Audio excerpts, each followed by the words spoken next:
What is happening, everyone? Welcome to GBALL Vision. Tonight we are talking about the CJRB Lago. Now, this is one of the very few CJRBs that I don't own myself. This was sent into the channel. Shout out to Michael Reese. Huge thank you to him for sending this in for me to take a look at. And after getting this knife from him and checking it out, this probably will end up in the collection at some point. It is a great size. CJRB does a fantastic job when it comes to their affordable button locks. They do just a fantastic job. I don't know how else to say it, but they do a wonderful job when it comes to pricing, materials, and how they do their button locks and the plunge lock.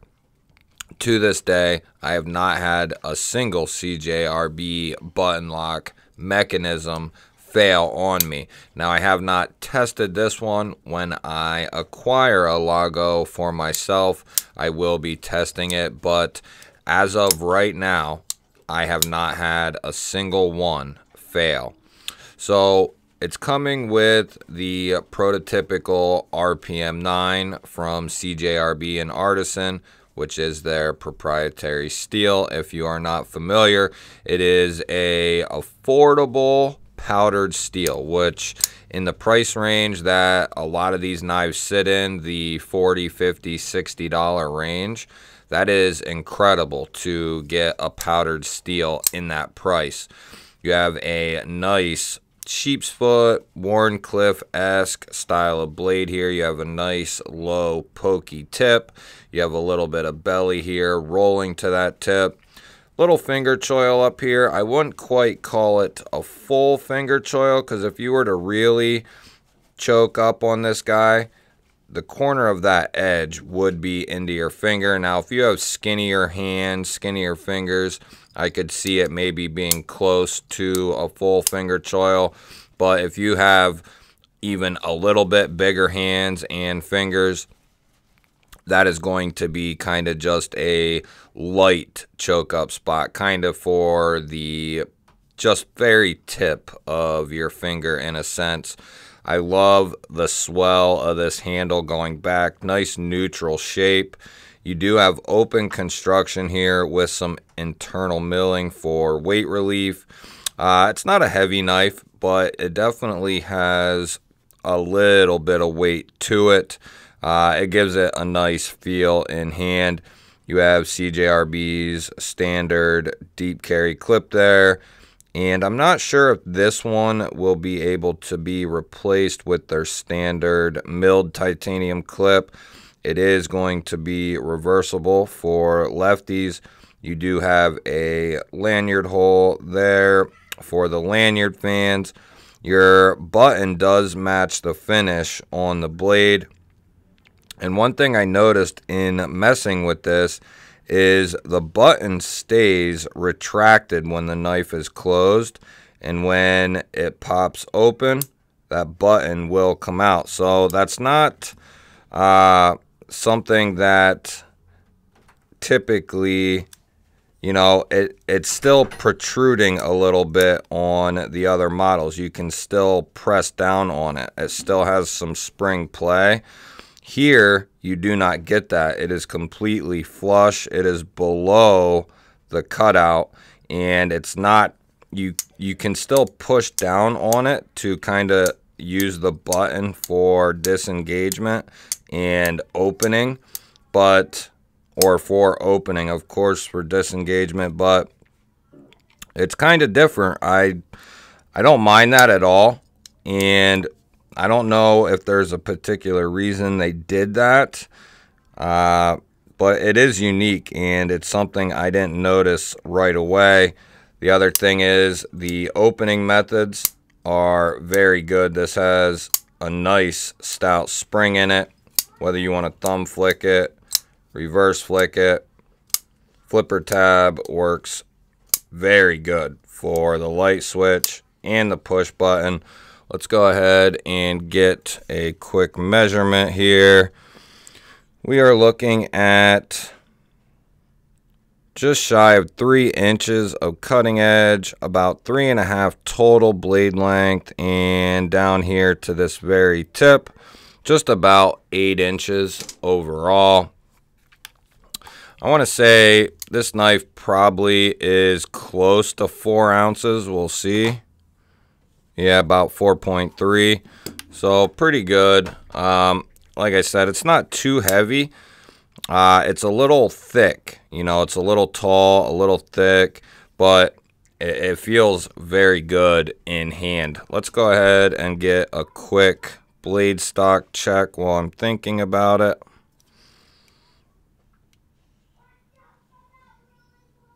So it's pretty thin at 97 there at the very end towards the tang, and then we'll just pick a random spot here.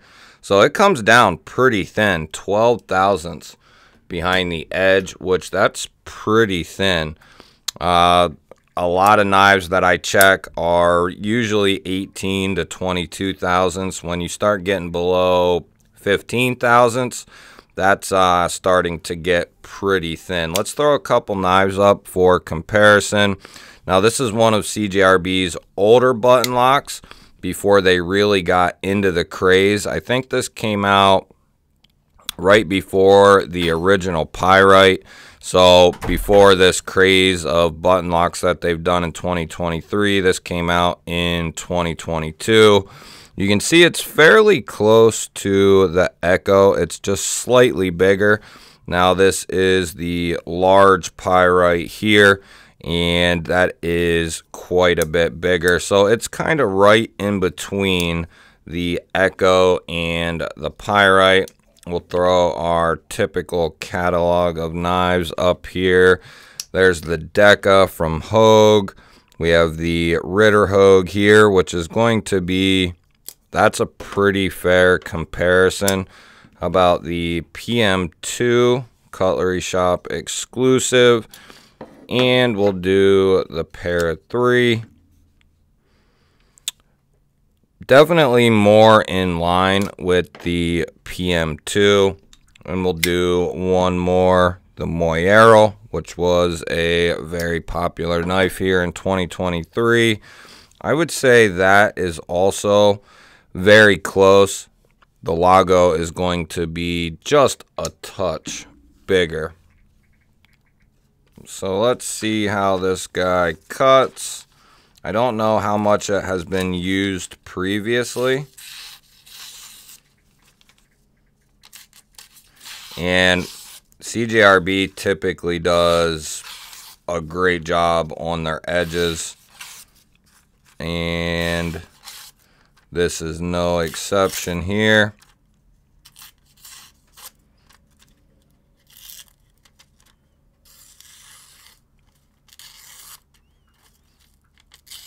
Yeah, even that tip is nice and sharp.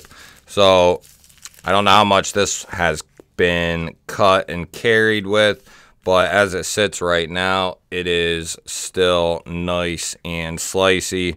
So these typically range right around the $50 mark or so, and for that, that is a very good price for powdered RPM 9 steel, a good useful blade shape, nice and tall, plenty of blade length there to do any type of EDC task. This would be a good work knife in most conditions.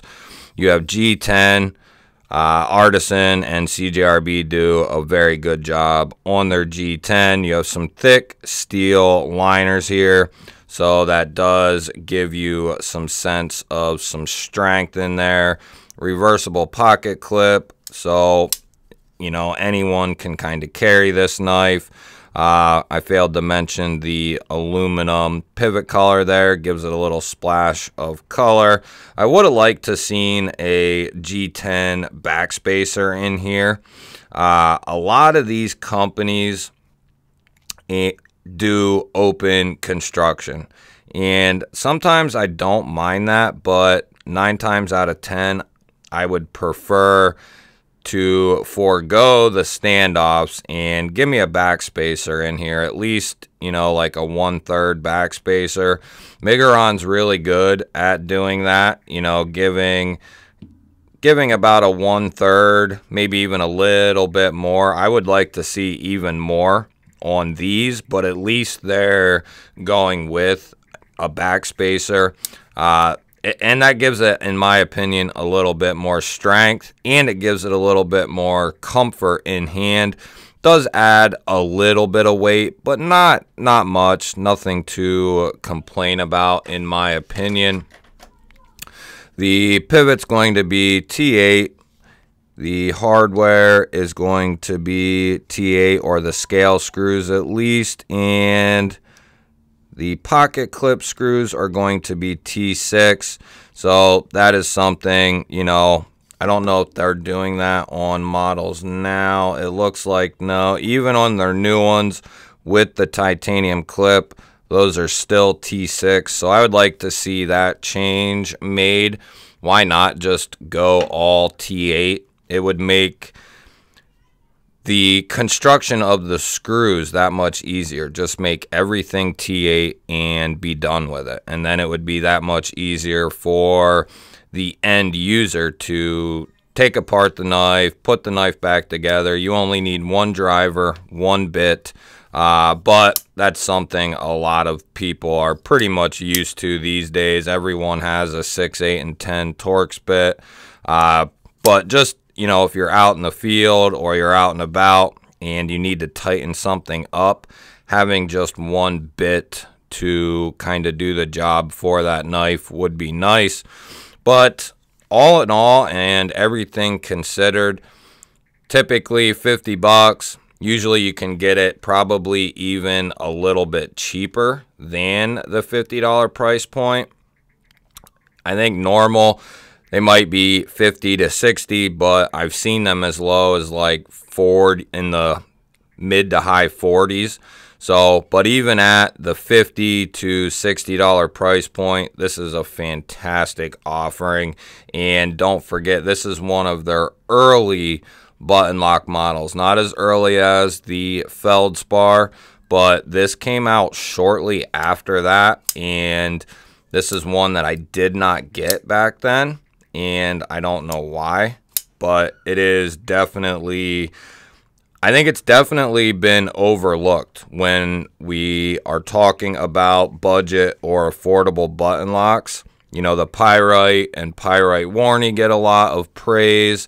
The XL Pyrite, the Echo, they all get a lot of praise, but I think a couple that have been overlooked are the Lago and the Riff. They both are fantastic button locks. The Riff more so because that's micarta, and it's got the best spring detent out of any button lock I've ever handled. But that just goes to show you how well CJRB is doing with their button locks, their affordable button locks. Let me know down in the comments what you think of this guy, and if you have one, or how many CJRB button locks you do have. I'd love to hear what you got to say about this guy. Don't forget to hit the thumbs up button before you head out. And if you're new to the channel, or you're here and you are not subscribed, hit the subscribe button down below the video. Otherwise, guys, I will catch you on the next one.